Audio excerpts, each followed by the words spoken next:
am so excited to be here with the congressman from my hometown district in East Texas, Congressman Louie Gohmert. Hello. Hello, Anne-Marie.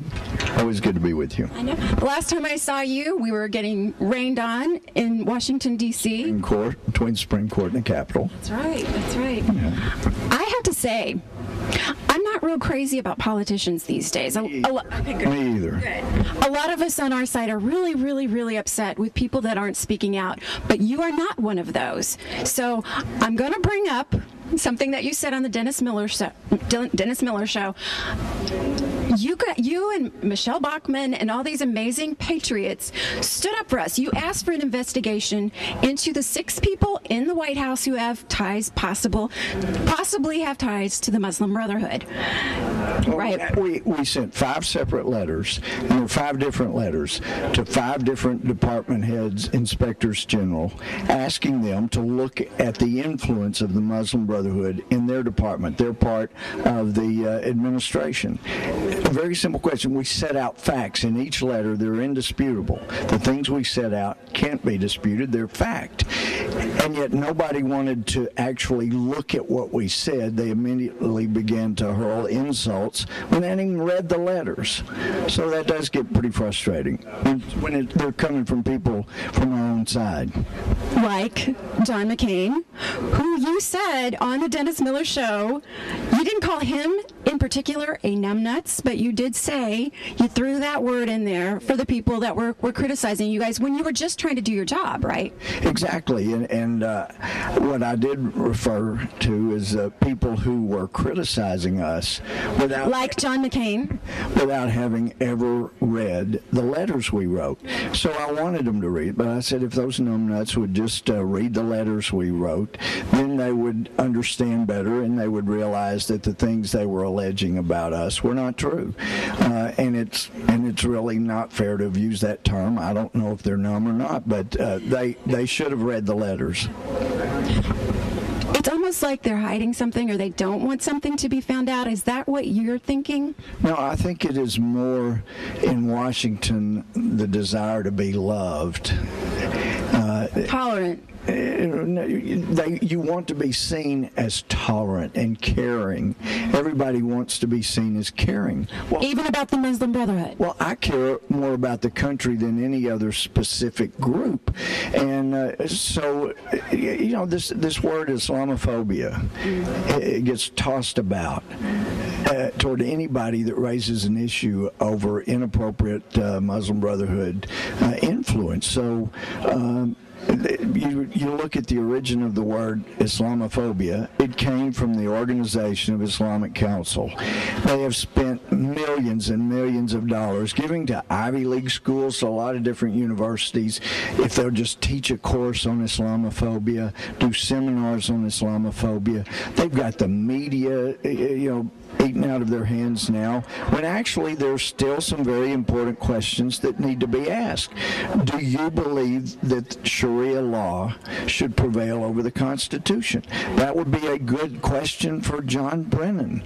You know, these kind of things. And yet people are afraid if they ask those questions, they'll have the Islamophobia word hurled at them. And why are we so sensitive to being called names? It's because the left is so good at calling us names.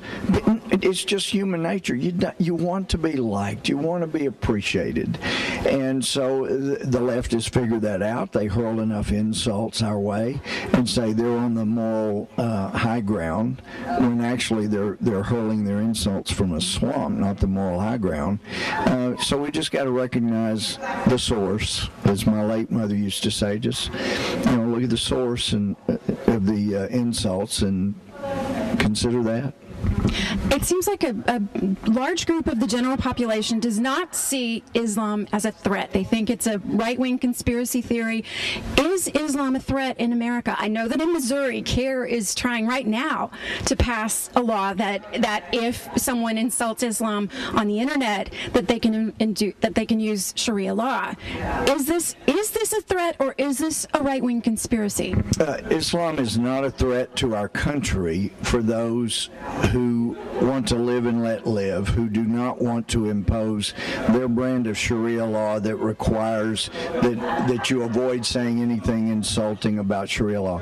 But, the goals of the Muslim Brotherhood that were found several years ago, I believe in 2005, pointed out that part of their 10-year goal, one of the boxes they want to check, is to subjugate our Constitution to Sharia law.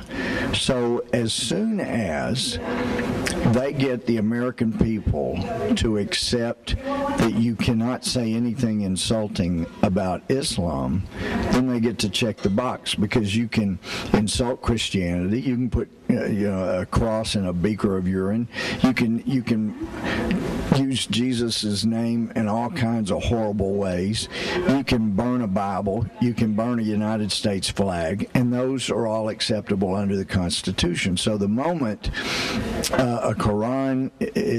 burning a Quran is illegal in America, or saying that anything that insults Mohammed or Islamists, that's when they check the box. You've just subjugated the Constitution to Sharia law. So I think from that aspect, it is dangerous. Once the Constitution is placed under Sharia law, we're done. With Benghazi?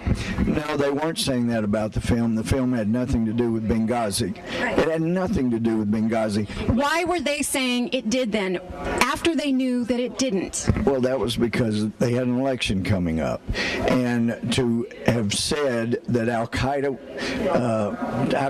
organization is the one who did this, or an Al-Qaeda related organization did this, didn't fit the narrative for their election, that Al-Qaeda's basically gone, we're safe. We killed bin Laden. Killed bin Laden, and so they didn't fit the narrative. So if they can blame that on some guy in California who did a stupid video that I still haven't seen, and say it's all his fault, then that fits the narrative. But I mean, they went so far in their deception and fraud that they actually produced a commercial with Secretary of State Clinton saying, we had absolutely nothing to do with that video, and then we spent taxpayer dollars and some Chinese borrowed money to run this commercial overseas. I think Afghanistan and other places, that we had nothing to do, absolutely nothing to do with this video, when they knew it had nothing to do with the video. It was all part of the fraud to help Obama get reelected, and then they knew once he was reelected it would not matter. She said, what difference does it make? That famous line that Hillary Clinton said. Does it make a difference? Is Benghazi done? Is no one going to be held accountable except for the filmmaker who's still in jail? Yeah. Well, to one extent, I guess it doesn't matter to those who are dead.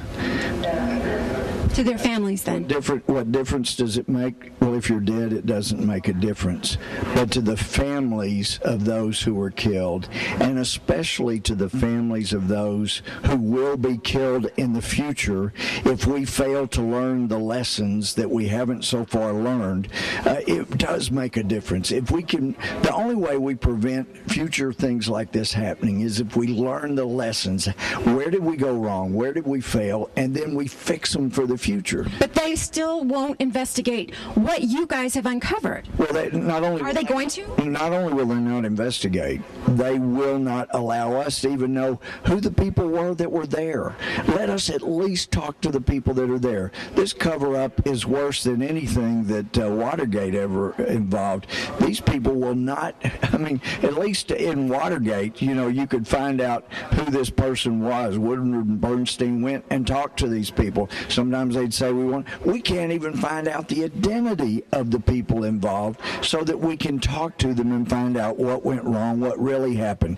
Did a pilot actually say early on, I have dry feed over Libya, meaning he'd just come in from the Mediterranean? Or is the administration right that since we did not get permission from Libya, they were not going to send a plane in, even though this president sent planes in to support the Al-Qaeda-backed rebels? They didn't get permission from Congress or Libya. This president went in, but somehow, to defend our own people, he gets a briefing at 5 p.m. and then does nothing for... And he goes to bed and doesn't... Why? Is that normal? Well, it depends on who you are. It is not normal for me. I mean, do you really, I'm sorry, but do you really believe that he went to bed, or do you believe he was there? It doesn't seem like a presidential thing that when an embassy is under attack, that a president would just sign off on it and go to bed. Well, I can't say for sure that he went to bed, but we know he did not care enough to talk to anybody involved that knew what was happening, nor did anyone from the White House talk to the people that knew what was going on. So whether he went for sleep, we don't know for sure, but we know they did nothing at the White House. Why? Well, this makes no sense. It just makes no sense. They just let people be slaughtered? Well, I wouldn't say they let people be slaughtered. The people were being slaughtered, and we did nothing about it. So we need to get to the bottom of exactly what. Did they really let them just say, well, there's nothing we're going to do to help them? We know that even C-130s could have been there in 3 hours, and that would have at least saved the last 2 people, at least, and could have saved so much more. And the information that the terrorists gleaned through without us ever getting there for weeks. So there's a lot to get to the bottom of, and I hope and pray that enough people in Washington will have enough stomach not to give up until we get the truth. Well, I know you're not going to, and I so appreciate you for everything you're doing. And I don't like to grovel to politicians, but man, there are so few that really, really stick up for us and are really honestly trying to save our country. And I feel like that's what you guys need to do now. That's exactly, and I'm hoping and praying we will do that. So thanks for your encouragement. Texas.